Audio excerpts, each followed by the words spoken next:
do some good things once in a while. They do some good things for people, but also there's also some bad things. Hence, we've been fighting over a lot of stuff. But we got a lot to talk about, so now it's time to get into it. Come on.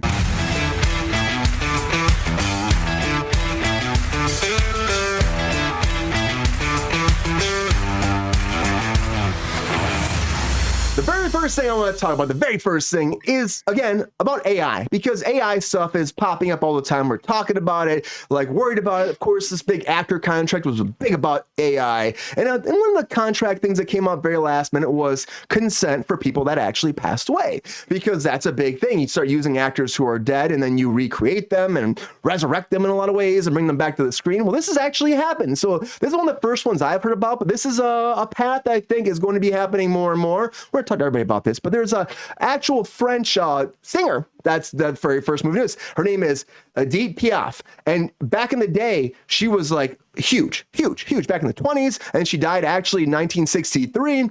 Huge singer, and more than 60 years after her death, now we're getting an AI-generated biopic about her life, and they're going to use all this archive footage from her performances, from when she was in film too, and from just interviews and sound bites and all that, compiling it all together, and she will be the lead in her biopic.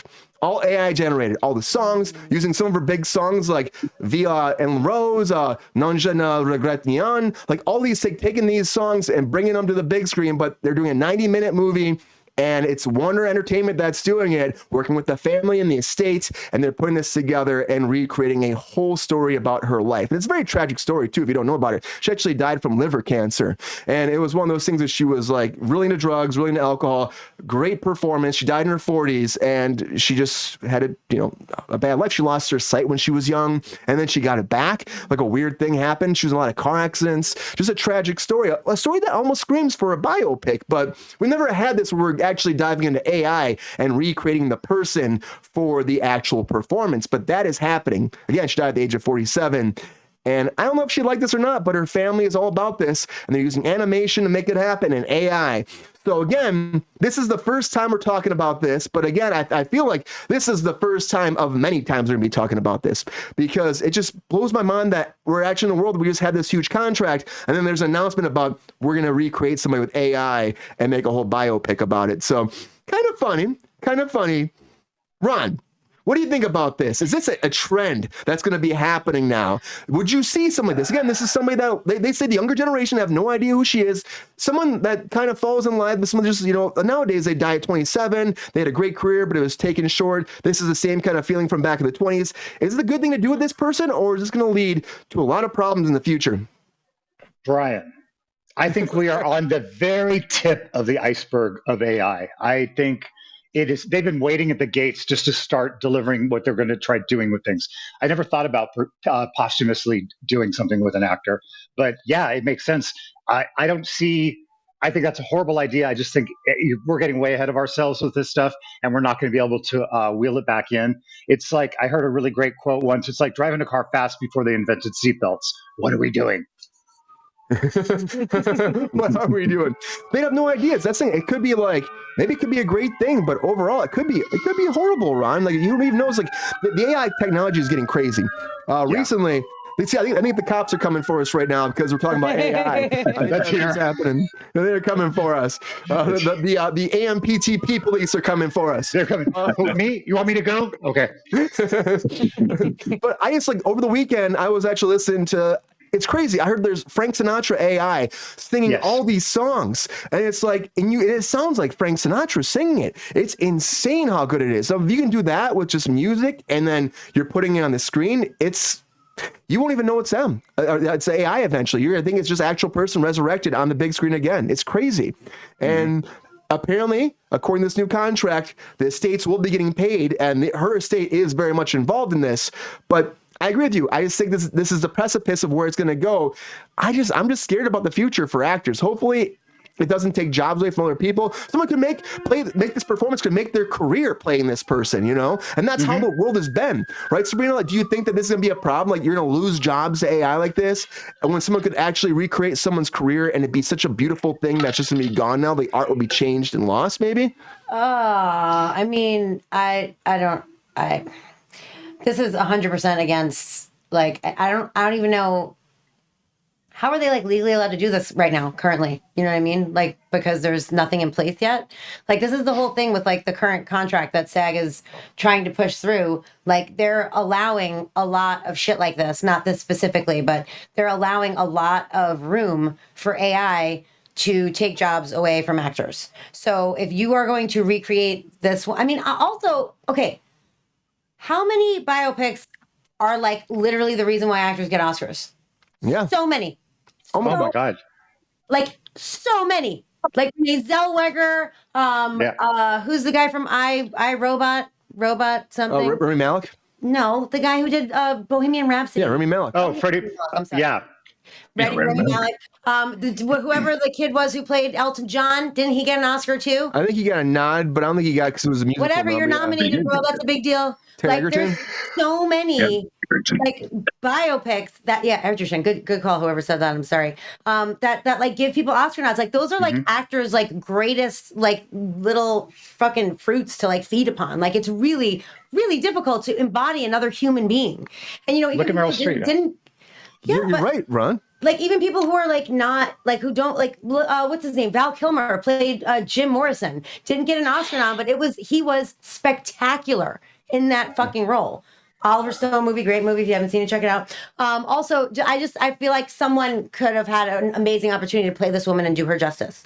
Also, fun fact about her, she also did this like sneaky thing where she went and performed for Germany, but she made a what's it called? A condition that she had to be also singing to the Jewish people in the concentration camps. So she went and performed for both of them, and then like went home and took all the pictures that were taken. She gave to someone, and they like forged false documents, and then she'd go back and do it again and sneak the documents to the prisoners. So she saved thousands of lives.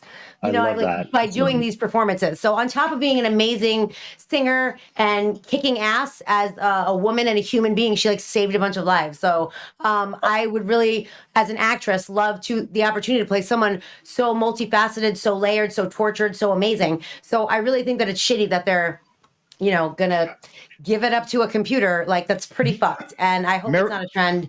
Unfortunately, I think it will be. Marianne Cotillard played her in La Vie en Rose. Yeah. Oh yeah. I don't know how to say her name, but I did want to mention her, but I was like, I'm not going to even try. Not going to try. Brian worked with her. I butchered it. Yeah, you're good. I wouldn't know. I was just like, not going to mention it. I'm not going to fuck it up. She's amazing too. On Dark Knight Rises. No, it was Inception. I walked up the set. I was like walking off the set one time, and it was the weirdest thing, Ron. I mean, whatever. Each your own. There was like a plank of like wood, like you know, like a long like plank of wood, just like on like a angle like this, and she was just laying on it like this. Oh my God! Closed, and she was. Oh, she's one of those. I walked up the stage like doop doop doop. I'm like, oh shit! I jumped, and then she just opened her eyes very slowly and looked at me, and then closed them. I was like, and moving on. I'm gonna go over here now. That makes sense. I'm sorry, guys. I slacked off on the comments. They used AI for the last Beatles song. I really screwed you guys. I apologize. Please don't be mad at me. But at least the Beatles song was actual recording. Though. Yeah, John Lennon made those recordings, and Yoko Ono gave permission because she is in control of his estate, and like they all actually played on it like at a different time because they've been trying to do this for years and years and years. I find that to be a completely different thing, and I'm totally okay with that. And this is like they actually wrote a script. They have the script already done. They say it's an amazing script, and they're going to actually use all archival footage to make her act in the whole movie. Which you know how she acted with other people. It's a weird world, but it's showing you like if they can make her AI, who else will be AI Brian worked with her in on that Dark movie? Knight Rises. Yep, that's right. There was, yep. Oh, it was Dark. I thought it was Inception. Maybe Dark Knight Rises. Oh no, was it Inception? It's Dark Knight Rises. Was she in Inception? I worked on both. She was in Inception. Remember? She was in both. Nolan. Yeah. So Nolan movie. She was in both. She was as hot as it could get after La Vie en Rose. Michael Caine. Yep. And it was Inception. Was it Inception or was it Dark Knight Rises? It was Inception because I remember we were doing Saito's castle with all the chandeliers. I didn't know you worked on Inception. That's awesome. Yes. Yeah. They built that whole. They built his castle on stage on Warner Brothers, and all the. They had right. Oh, that's right. The rotating. Yeah. Was that they stage actually 30 or flooded the whole 31? stage. Oh man, That's that's crazy. insane. Yeah, the rotating thing was in the UK, but they flooded the stage at Warner Brothers, and Oh, okay, that's I stood in for Leo one day. It was fun, but I stood in for Right. Joseph Gordon-Levitt the rest of the time. So Joseph Gordon-Levitt was my Exactly. dude. Yeah. That's who your guy was. Man, that's crazy. Crazy times. It was fun. You can't fight progress, Queen says. But Keoki, you hear this, right? And you know how it goes. You're an actor know. too. You've been in the business. Do you think that this is like, if they're able to recreate this person to do a whole movie, a biopic, like, do you see that there's problems in our future? And do you think this is a good thing or a bad thing, man? I'm gonna say bad only because, just like Sabrina says, you want that actor to embody the character. But on top of that too, I understand the estate said this is okay. So it's kind of that 50-50 thing where you're like, hey, do I have the actor to do this? Is this okay? I would rather have it be on the point of, you know what, do it with an actor and then throughout the biopic afterwards and say like, hey, who did better? Vote on that shit. But other than that, like, I would have rather had somebody embody that person, a real person, no AI, because this is just part of that slope that we're going to go down towards, where they're going to start taking liberties and then pushing that percentage mark and the allowed amount that we can just say, hey, this is what you can do from the movie, and then just take it away and then replace actors in general. Yeah. No Which good. is already in the current contract. So if your SAG vote no, thanks. It'd be one of those things where it's like you would think that, like, you're right, Keoki, like we don't get that early stage, like, oh, look what we can kind of do. We're not there yet, but like the idea they're going to go full blown into a movie like this, you know, the technology's farther along than they're saying too. Hey, what's up, Zach? Yeah, this guy's coming after you again, Keoki. Zach's coming after you about the AC unit again. He's back. All day, hey, it's for you when you want it. It's But no, it makes you wonder though. You hear this, and again, we're gonna be talking about AI for a long time, probably on this show too, because it is fascinating. Like Queen said, that this terrifying. and terrifying. They're able to do this, and the fact we're gonna get a full movie of an AI generated actor, it's gonna be interesting to see where that goes.